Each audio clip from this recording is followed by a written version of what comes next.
All right, everyone. Special edition of the Theology Pit here. This is a video edition, of course. So if you want to go to YouTube and check it out, I think that would be a great idea.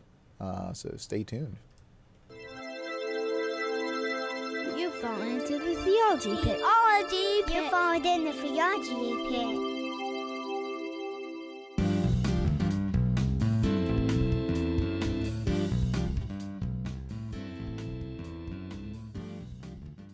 All right. Well, hey, everyone. Welcome back to the Theology Pit. This is theology out of Pittsburgh, and not to be confused with a bottomless pit, because you know what we say. When you fall into a bottomless pit, you die of dehydration.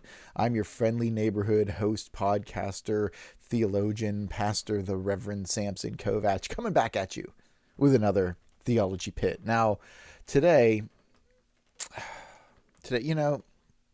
sometimes when I'm thinking of topics and I'm trying to figure stuff out, like for what I'm going to talk about, opportunities just present themselves. They really do. And one of them that presents themselves, it seems like every now and again I get a favorite whipping boy, and I don't mean to. For a while it was Todd Friel, but it's like shooting fish in a barrel with these people, to be honest. Todd Friel's very popular, works-based salvation, whole nine yards that he just loves, and hypocrisy half the time on full display. So I think the last time I talked about the, YouTuber, Twitch person, well, no longer on Twitch. I guess he got booted off. I don't know, whatever. Goes by the name of Dr. Witnesser. And he totally is sold into works-based salvation, not only works-based justification, but works-based sanctification. Like, his entire salvation is based on his behavior. And it's really sad. But this is who he is, and this is what he is, and this is what he does. He is a Seventh Day Adventist, and I'm going to talk about Seventh Day Adventism for a little bit today. I think it's a good topic to just show how, a Christian denomination, where you could say they're Christian on the basic essentials of what does it mean to be. But the way that they apply things and their understanding of Scripture is just, it's off the rails. And we're going to talk about where it comes from. But he put up a video on his YouTube page called The Law of God, Mark of the Beast, and Should Christians Play Fortnite? Okay.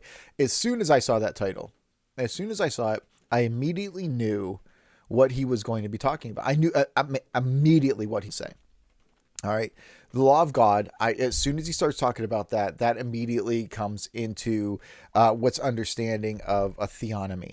And a theonomy is that the law of God should be the law of the land. Okay, that's what a theonomy is. And so who do you obey, the law of the land or the law of God? Like that type stuff. Which means, that the law of God should be the law of the land. That's a theonomy. So he behaves that way. Another thing, when he says mark of the beast, I totally know what he's talking about. Before I even watch the video, I'm like, he's not going to be going into the book of Revelation and looking at it in context, discussing the cultural context that John wrote Revelation in. Nothing at all. Nothing like that at all. It's going to be the mark of the beast is worshiping God on Sunday. That's going to be it. And he just says incredibly ignorant things. And he's parroting them from the Seventh Day Adventist point of view. Now, this is very common in just about every type of niche or cultic belief. And this is Gnosticism. Because what Gnosticism is it's an ancient heresy that God gave secret knowledge, that Christ passed on secret knowledge. And if you have that secret knowledge, then you are either saved because you have the secret knowledge or because you can apply the secret knowledge and you can be saved. And in every subgroup, it always comes out this way. Hey, what you thought was true, it really isn't. What is true is what I'm going to tell you. I'm going to tell you what actually is true. And you've been lied to by those other people, and they did it for nefarious reasons. Okay, we see that in our culture today. It doesn't even have to be religious. This doesn't even have to be a religious thing. We see it in history right now. In history, it's a huge thing. This is what a lot of the modern histories are. Any Howard Zinn thing, any 1619 Project thing. That's what it's all about. You're not being told the real history. You're not being told the real thing that's going on. Let me tell you the real thing, and then you can be part of our group, and you can tell others. Look, you don't. I have secret knowledge. You don't know, and that's exactly what Seventh Day Adventists do with this. I have secret knowledge of what this actually is, and this overbearing power that just wants to wield control over you. They're the ones that changed it in order to control you for X, Y, and Z, and it's always for a nefarious reason. There's nobody ever in history has ever changed anything because they thought that it would be prosperous or good or that it was correct. Never. In these views, never is. Only the people telling you this secret knowledge, whatever it is, they're the ones that are completely benevolent. They're the ones that are, have this air about them, that they are the greatest, that we are the sacrificing ones, we are the giving ones. You should be a part of us, and truly it's just done out of ignorance. Sometimes it's done out of power. But mostly I think that it starts out of ignorance, and then, it gets coerced later on into a power structure. So we're going to listen to, we're going to watch some of this video, and we're going to listen to what he says. And I'm just going to break this down here because a lot of this stuff, I'll make comments as it's going on, but a lot of this stuff is just extremely ignorant. Do you think we should obey law or like man's law, like government law? Like, I think God's law personally. Okay, so, immediately he's going to the theonomy. This is where he's going to start out with the theonomy, because once he gets them questioning, where is your source for what you're doing? He's going to start moving this into different types of governmental systems where the church and the government are, closely combined and can dictate what's going on. okay, cool. So like if man came up with a law that said it's okay if you steal from your neighbor, would you be like, oh, okay. Would you do that or would you not? No. Okay. No, I would not. So if the government says, oh, you can go ahead and murder now, would you do that, or would you you'd be like, no, I'm sorry, I'm following God's law? Okay, so this is where he's, going with this. He's getting people to question, all right, what's more important, what God says or what government says, right? Like pitting the two against each other, acting as though God does not install governments, acting as though that's not a biblical precedent at all, that, God has not decreed for governments to be in certain places, that this is a separation. Like when people try to separate like theology and science and just say that they can't work together, it's impossible. It becomes this false dichotomy. What do you believe? Do you believe the Bible or do you believe science? It's like, well, I believe both. I mean, what are you talking about? Well, no, you can't believe both. You have to either believe the Bible and these are these extremes. Okay. And this is very, cult-like with these extremes. So I'm going to hop forward a little bit in this so that we can, see here what he gets into. All right. I think this is the place. What's Sunday? What's so special about Sunday? Sabbath day, I think. Is that the actual Sabbath day? No. Saturday's Sabbath day, I think. Correct? You're right. So what if the government said, look, we're making Sunday officially the Sabbath day, and that means you guys got to worship on Sunday instead of Saturday? Who cares?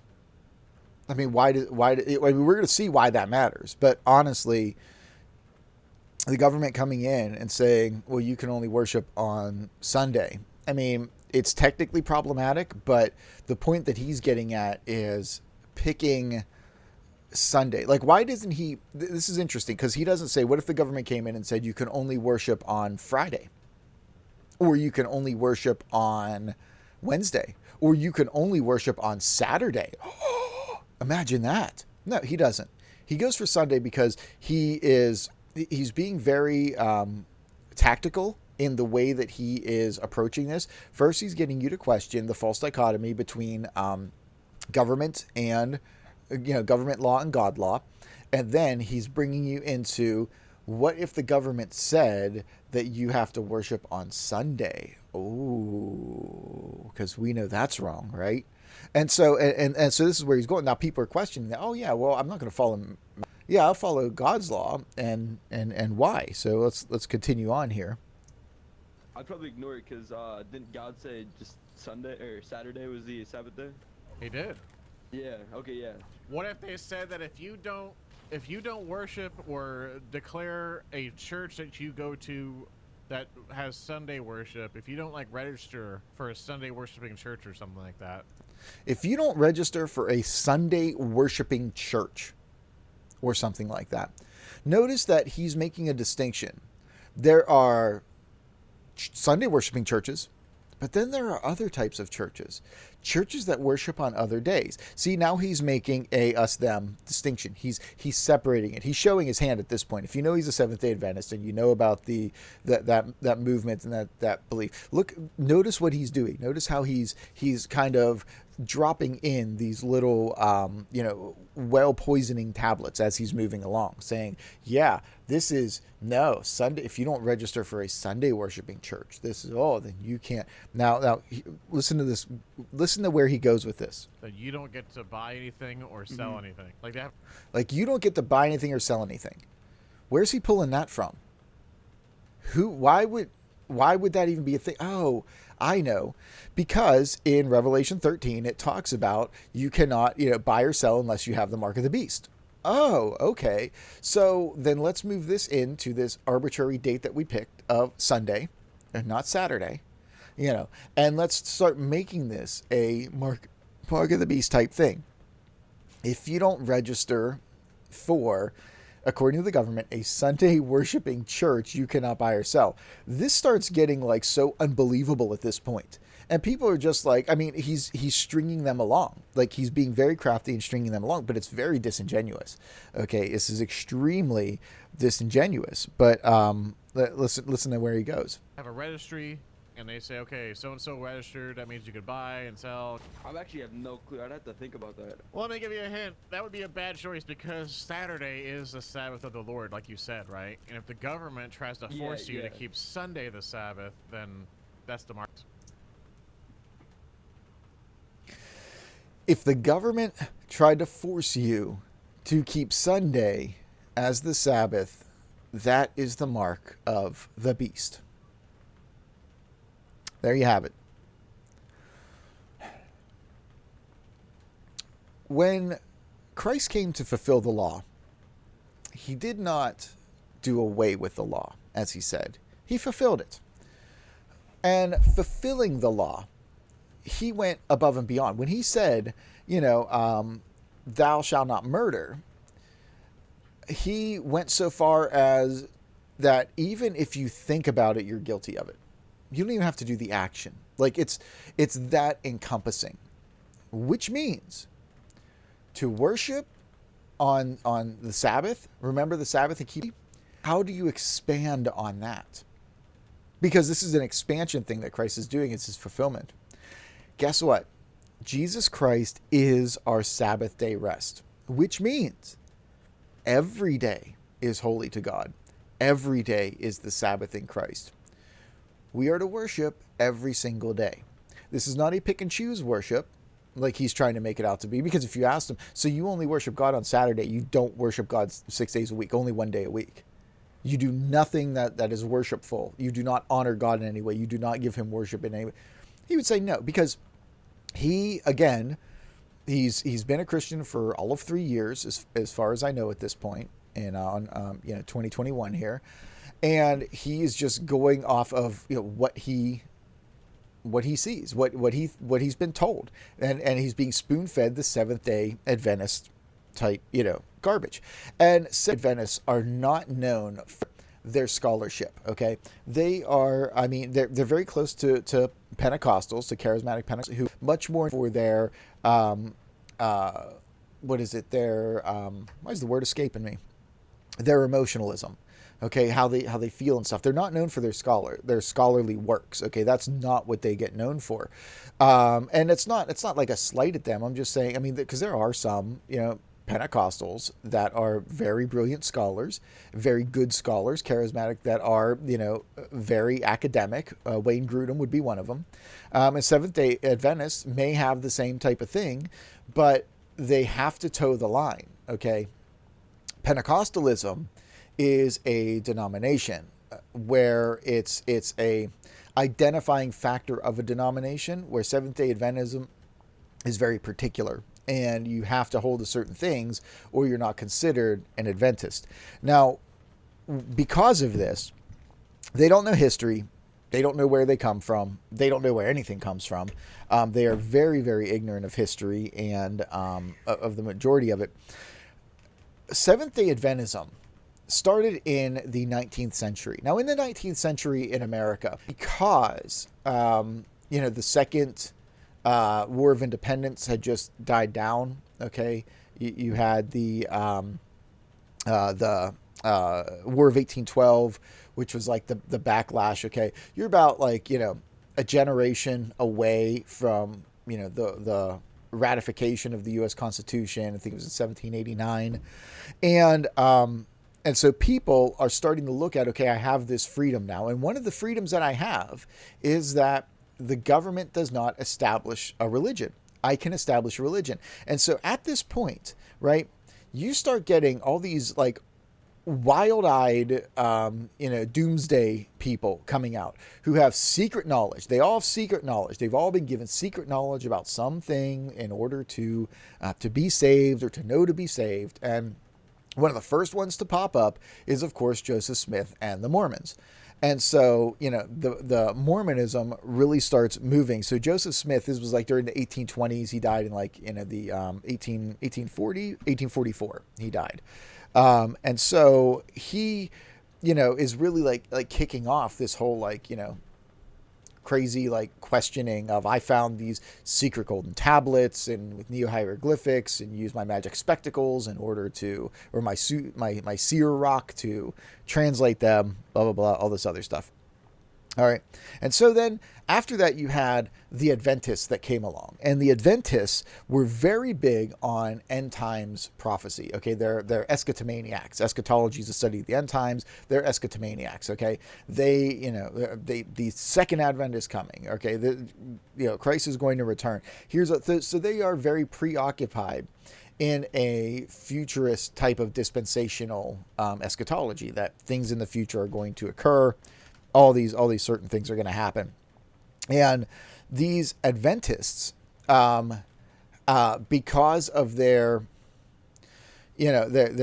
questioning outside of a Christian context, they're just relying on their own secret knowledge, or the knowledge that God gave them, or they're holding on to the doctrine of preservation, which says that God preserved Scripture perfectly, and because I am a Christian, I can read it without any problems, and I don't need to know any historical background. It's just me and the Bible. That's all I need to do. Read me and the Bible, me and the Bible, me and the Bible. Okay. Seventh-day Adventists came out of that because they said, well, gee, the Sabbath day is Saturday. Why are we worshiping on Sunday? Nobody knows this. Nobody has any clue about this.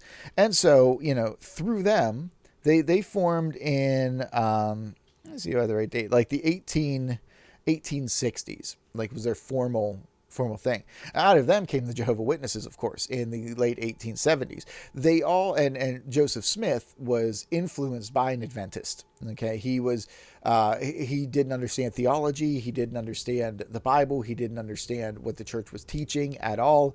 An Adventist came along and he heard him preach, and he said, oh, wow, secret knowledge. Yeah. Look at this. I don't need anything but the Bible. Okay. And I don't, and I can just interpret it however I want. Jehovah's Witnesses get birthed through this. So Seventh-day Adventism leads to, not only is bad theology there, but it leads to producing, people like Jehovah's Witnesses, Charles Taze Russell, founding the Jehovah's Witnesses here. And so since they don't know anything about history, and they assume, people that don't know about church history, they assume that everything the way that it is now is how it has always been. Okay. So, for example, they've been told or they've heard that the Roman Catholic Church was started in the, in like 30 or 33 AD, depending on when you date the crucifixion and resurrection. And so, therefore, they just accept that. And there's always been the Roman Catholic Church. It's always been there. And then out of the Roman Catholic Church shot the Greek Orthodox Church, right? And then out of the Roman Catholic Church sprung the Reformation. Okay. And that's not how it was at all. The Roman Catholic Church, that designation, and I've met educated Roman Catholics that hate it when I call them the Roman Catholic Church or the Roman Church, because I am saying historically what they are, that they were not an identifiable body as the Roman Church until you could say the Reformation occurred, which made this distinction. The Lutheran Church or the German Church and the Church of Rome. But after the Council of Trent is what really solidified them. And so the church that we know today as the Roman Catholic Church began, okay, in the late 16th century. Okay, that's where that is, mid to late 16th century. Okay, that's the start of the Roman Church. Now, he's going to go on, Mr. Witnesser here is going to go on to say some really boneheaded things about history, because like every good Seventh Day Adventist out there, he does not know his history.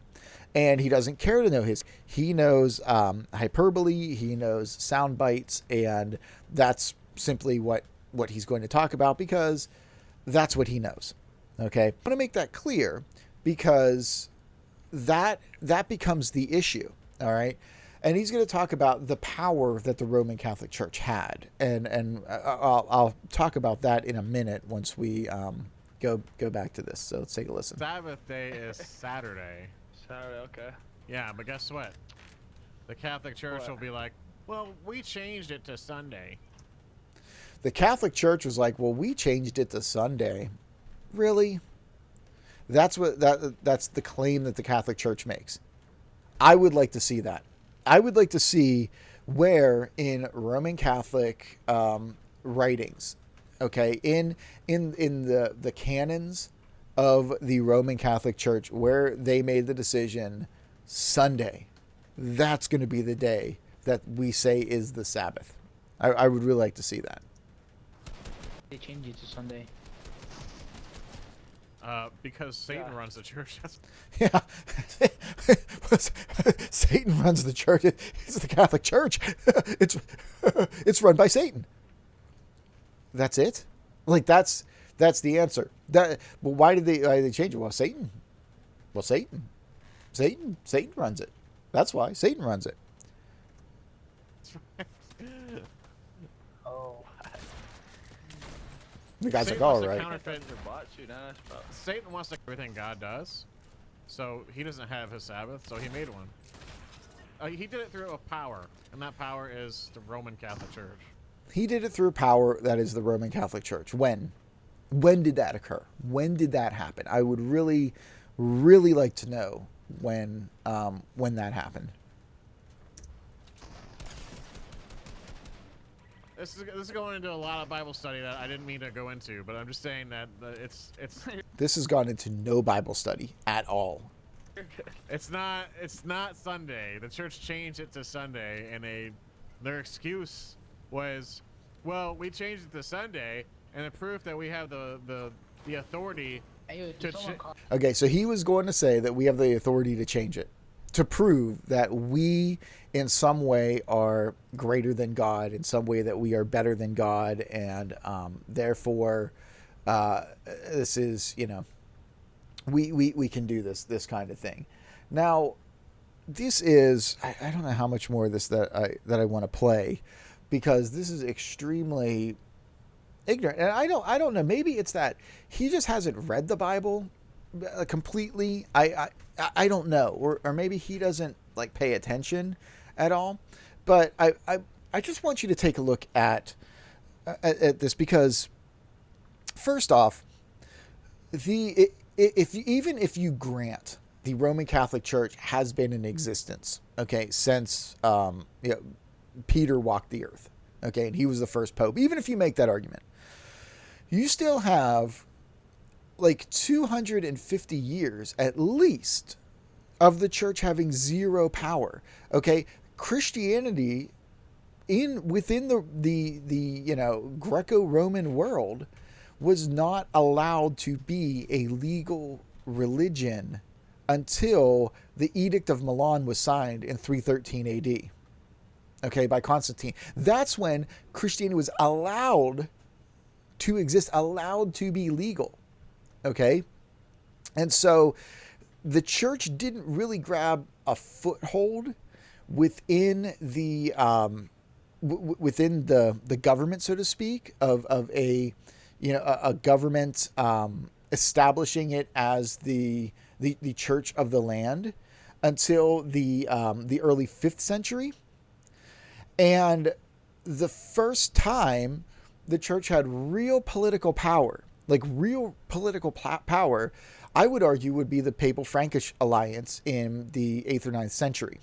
Okay, whenever the Pope installed the first emperor, or led to the installation of the first emperor himself, doing not the Pope himself, but installing somebody, like he had that power authority. Okay, so that's when the church would have had the power to make these declarations. Now, there was never an argument within church history about what day should we worship on. That's not what day Easter is, whether it's April 14th or if we should follow more of like the Passover time in when the full moon comes and that sort of thing, which eventually, what it went to, and Gregorian calendar and all that stuff. Yeah, that's, big issues. Okay. Big issues on when we do that.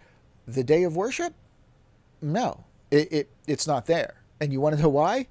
Because from the foundation of the church, it was always the habit, almost always the habit, I should say, of worshiping Christ as God, partaking of communion, celebrating worship God on Sunday, for what I can think of as 2 reasons. Okay, first off, the first reason would have been the early believers, of course, were Jewish. Okay, they believed that Christ was the Messiah that had come.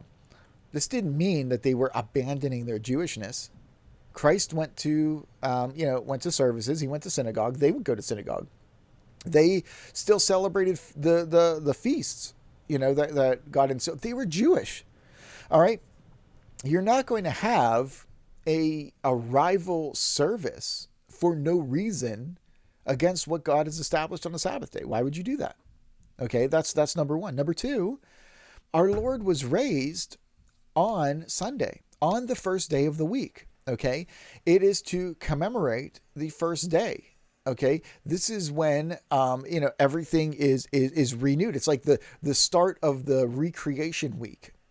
Okay, so Jesus Christ, by rising on that day, and by seeing, that's why Christians worship. So the Gentiles are going to see when, their Jewish counterpart, they're going to do it, but they can also worship any day of the week that they want. Like, it really doesn't matter. But it just always seems that it was very specific within Gentile culture to pick up what the Jews were doing, since they didn't go to synagogue because they weren't Jewish. They worshiped on Sunday. Okay. And how do I know this? How do I know that this was the beginning of it? Well, all we have to do is something that Dr. Witnesser generally doesn't like to do, and that is actually look at the Bible and read it. I know the last time I just ripped apart what he did with Scripture because it was so bad, but this time it's like he doesn't even look at that. And I would be curious to know what they think about, this, for example. So if you go to the book of Acts, okay, and you go to chapter 20, verses 6 and 7, but mostly verse 7 here, tells us that right here, that on the first day, let me highlight it. On the first day of the week, we met to break bread. Paul began to speak to the people, and because he intended to leave the next day, he extended his message until midnight. Right. So on the first day of the week, What's the first day of the week? It's Sunday. It's not the Sabbath, it's Sunday. We met to break bread. Now, did Paul make it a habit? Because as a lot of people are going to look at this and say, well, they just sat down for a meal. No. He was there. If you look at verse 6, okay, he was there for 7 days. They stayed for 7 days, okay, 7 days. And then on the first day of the week, they met to break bread before he left the next day, okay. Are you going to say that Paul didn't eat with them for 7 days? He refused table fellowship with these Gentiles.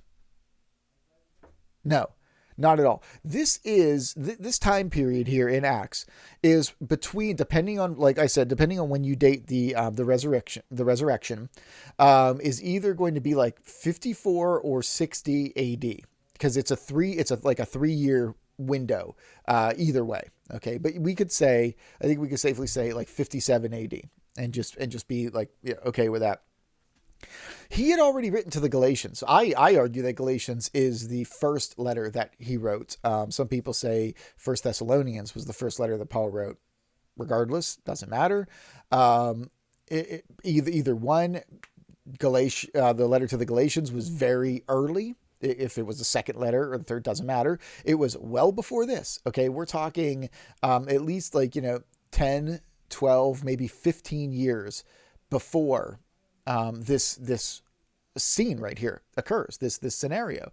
And so he would not abstain from breaking bread with them, from eating with them. So the breaking of bread is meant to mean having communion. It is not meant to mean having a supper or having lunch with them. Okay. This is not a colloquialism for eating with people. No, he was there the whole time with them. And then for their service, for their worship service on Sunday, on the first day of the week, they broke bread. Okay. And Paul began to speak to the people, because the way they did communion back then was much more like a family gathering with a meal. Okay. And because that's what, the Passover was. So they're not Jews, and they're not doing it on Saturday. They're doing it on Sunday. This is Sunday worship. And this isn't something where Paul's trying to say, no, you shouldn't do that. Or, it has to be on Saturday only or whatever. Like, we need to remove, Paul's not arguing, Peter's not, nobody's arguing that, we need to remove the tradition of worship on Sunday or on Saturday, keeping the Sabbath day holy as Jews, that God said, in order to replace it with this, because Christ did not come to abolish the law. He came to fulfill it. It's even greater. It's even more widespread. We do this on the first day because it's honoring to God. Technically, every day is the Sabbath. We can do it every single day. So this guy, this Dr. Witnesser guy, is in a position here because of his works-based salvation belief, where he can never be wrong. Okay, because if he's wrong about something, he loses his salvation. Okay, if he, for example, he cannot lie. Okay, ever at all.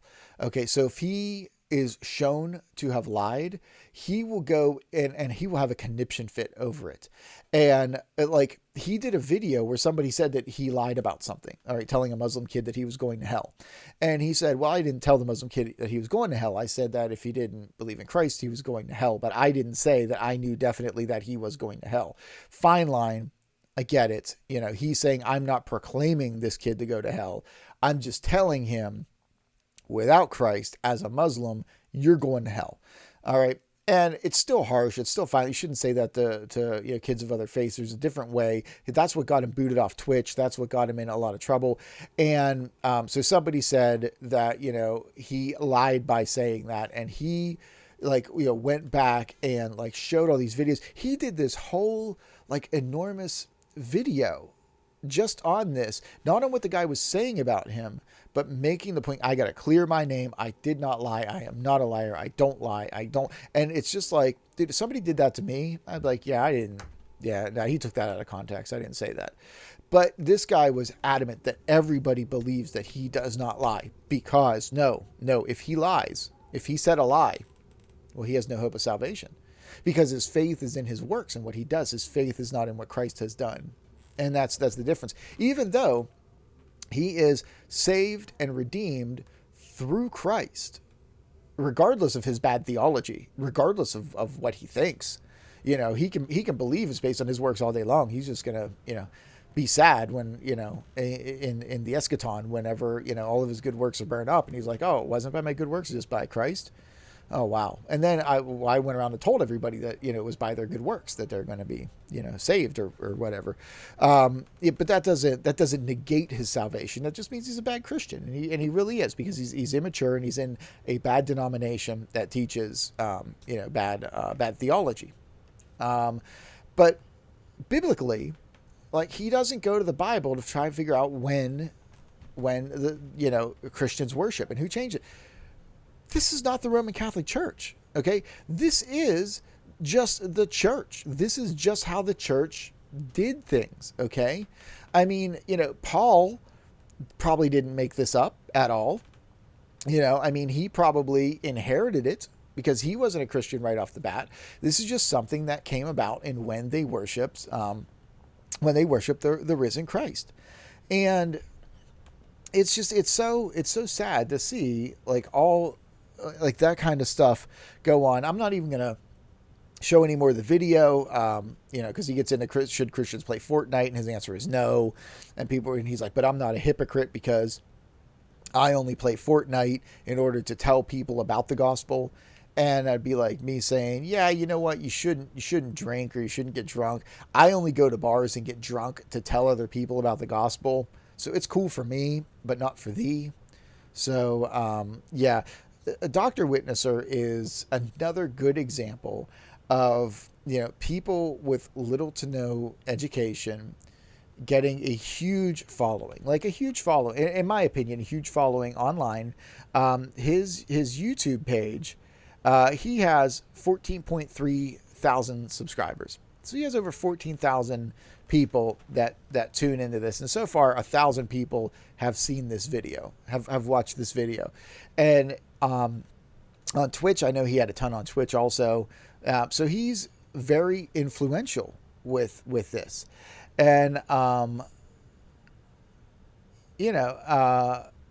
somebody, and some of the comments here are, it's scary how many people agree with you.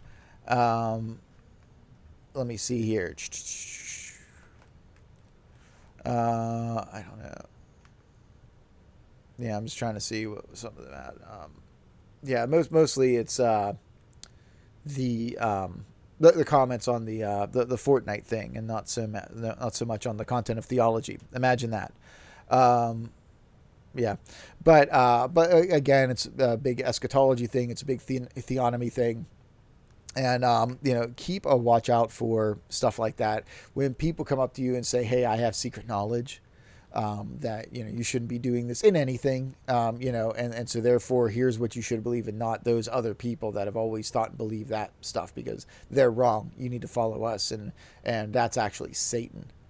I mean, seriously, he's sitting here saying that what is recorded in the Bible, in the book of Acts, on the way that Christians worshipped, on the way that Paul worshipped, on the day that Paul worshipped, that's the mark of the beast. That Paul is an agent of Satan. I mean, that's what it comes down to. That's exactly what he's saying. The Bible's wrong. St. Paul's an agent of Satan. The Holy Spirit lead the church. And another thing that I should mention about why they think they have the liberty to do this is because the Adventists are from what's called the Restorationist movement.